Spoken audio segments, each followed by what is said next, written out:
Kristina Stavridis. I'm coming from the Institute of Public Health of Macedonia, and I'm a MediPIET fellows from the first cohort. I'm going to talk about the first clusters of hantavirus hemorrhagic fever with renal syndrome in Macedonia in 2007. Hemorrhagic fever with renal syndrome is an acute interstitial nephropathy characterized by high fever and varying degrees of the renal insufficiency and hemorrhage. It is rodent-borne zoonosis caused by the hantaviruses, and the predominant serotypes are Hantan, Dobrava, Sarema, Seul, and Pumala subtypes. It occurs mainly in the Europe and Asia, and the clinical features vary from asymptomatic to the severe symptoms. The case fatality rate also varies from 1 to 15%. The rodents are the natural reservoir of the disease. There are different modes of transmission, but mostly it is transmitted by the inhalation of the aerosolized rodent excreta. There is no specific treatment, just only supportive treatment.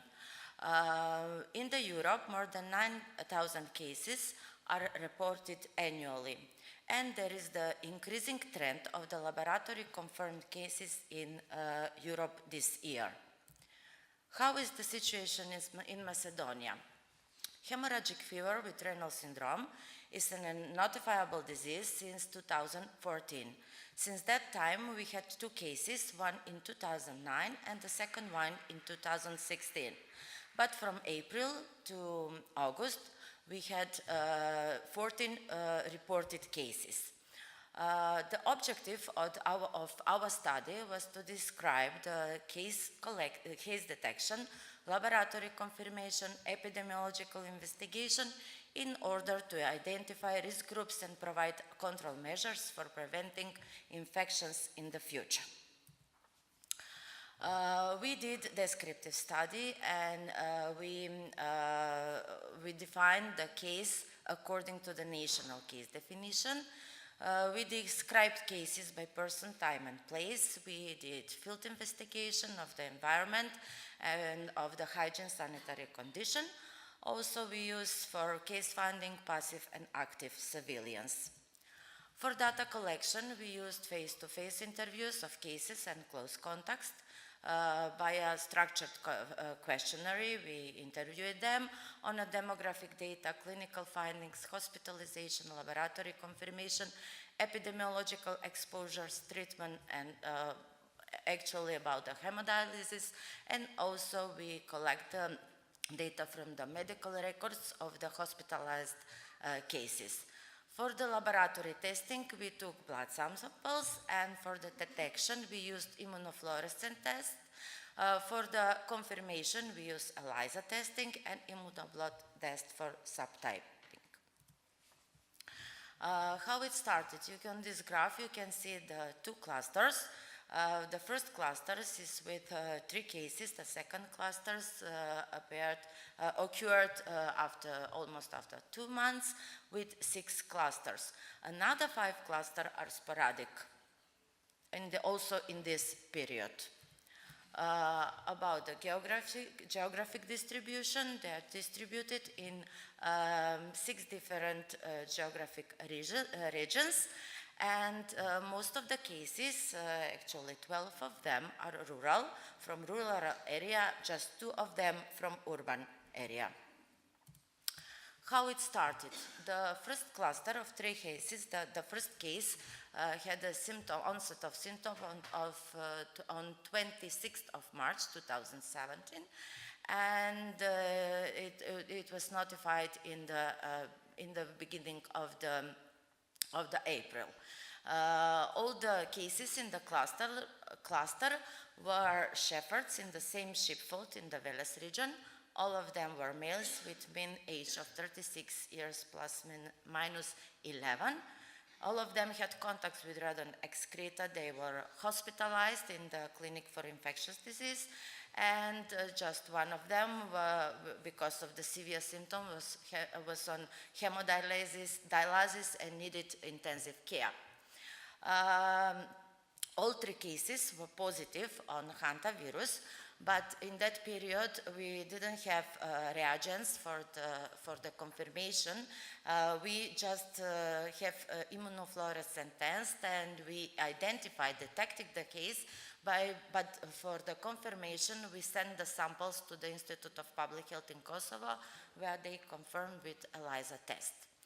The field investigation was not done in that time because we provide the field vehicle to reach the mountain where the sheepfold was. The shepherds already moved, but nevertheless we tested.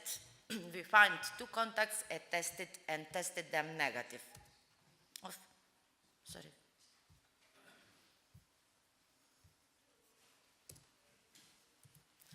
Almost 3 months later, the second cluster occurred with new 6 cases in completely different region in Kostivar. In that situation, we had 2 fatal outcomes.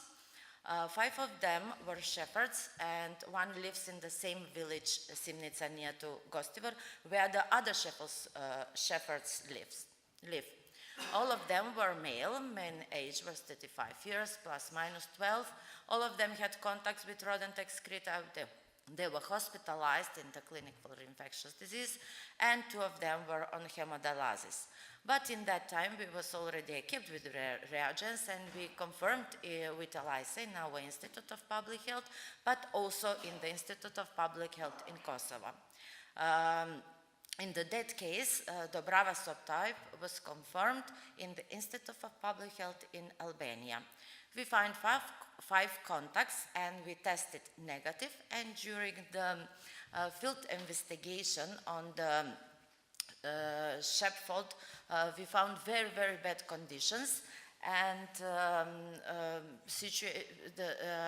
we did the preventive measure during our visit to the field. At the end, the case fatality rate was 14.3%.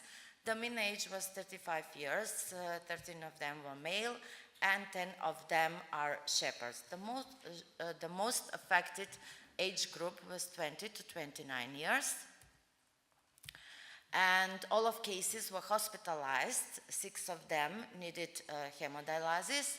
The average time from symptom onset to the hospitalization was 4 days plus minus 2 days, and average time from symptom onset to lab confirmation was 10 to plus minus 5 days.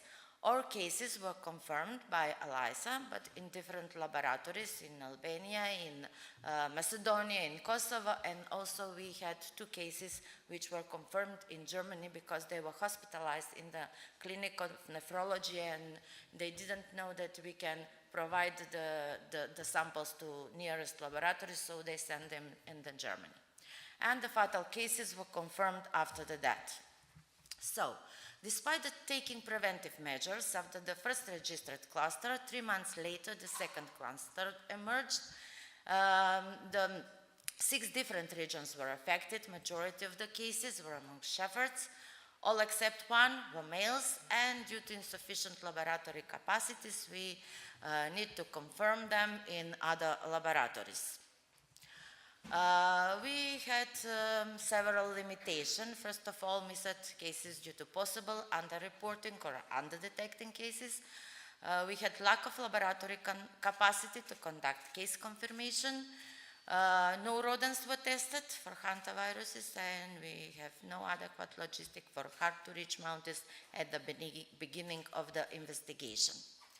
We can conclude that new emerging foci of the hantavirus are identified, and Macedonia is becoming endemic for hantavirus with epidemic potential to hemorrhagic fever with renal syndrome. What are the recommendations? First of all, laboratory capacity needs to be improved. We already did that with a regular supply, with an introduction of new methods for genotyping. We need education of risk groups. We prepared brochures and flyers and sent on the field for the occupational exposed people to the rodents for prevention on exposure to the rodents and their excreta. We need to improve hygiene and working conditions in the sheepfolds. We need to raise the awareness among the health workers, because they have to know that we have hantavirus on our territory. We need better collaboration between veterinary and human sector. We need better equipment and logistic for field investigation. And finally, we must know that the control of rodents is the primary strategy for the prevention of this rodent-borne disease. I want to acknowledge to the colleagues from the Institute of Public Health in Kosovo and Albania, and from our colleagues which works on the field from the Centers of Public Health in Macedonia, and also to my co-authors. Thank you for the attention.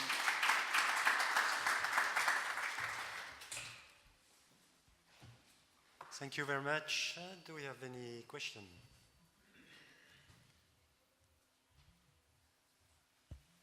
No question, so do you have one? Yes. Go ahead. Thank you, Kristina, for this presentation. I have one question about, you mentioned before in the first or second slide, you put or introduced in the surveillance system the hemorrhagic fever with syndrome renal in 2004. Why in this period? Before 2004 you... Okay, no, don't. Okay. Because in the period before, there was, we had notification of the just hemorrhagic fever, but with not the notification of the cause. From 2014, we started to notify hemorrhagic fever as a different entity, hemorrhagic fever with renal syndrome. After that, you not have the integrated surveillance with rodents and human cases? No. No. After that or before? No, after that. You implement in 2004? We started just to implement, to notify, to report the case. To introduce in the national surveillance. Yes. After that, you have the surveillance in rodent, integrated surveillance with rodent and human cases? No, we don't have in rodents. No. That is our, I think that we have actually, that's why I mentioned that we need better collaboration with the veterinary sector. We don't have any information about the rodents, about the estimation and about the population of the rodents. And we need to they need to work on that, to identification of the rodents, to identify the foci of the hemorrhagic fever in the rodents.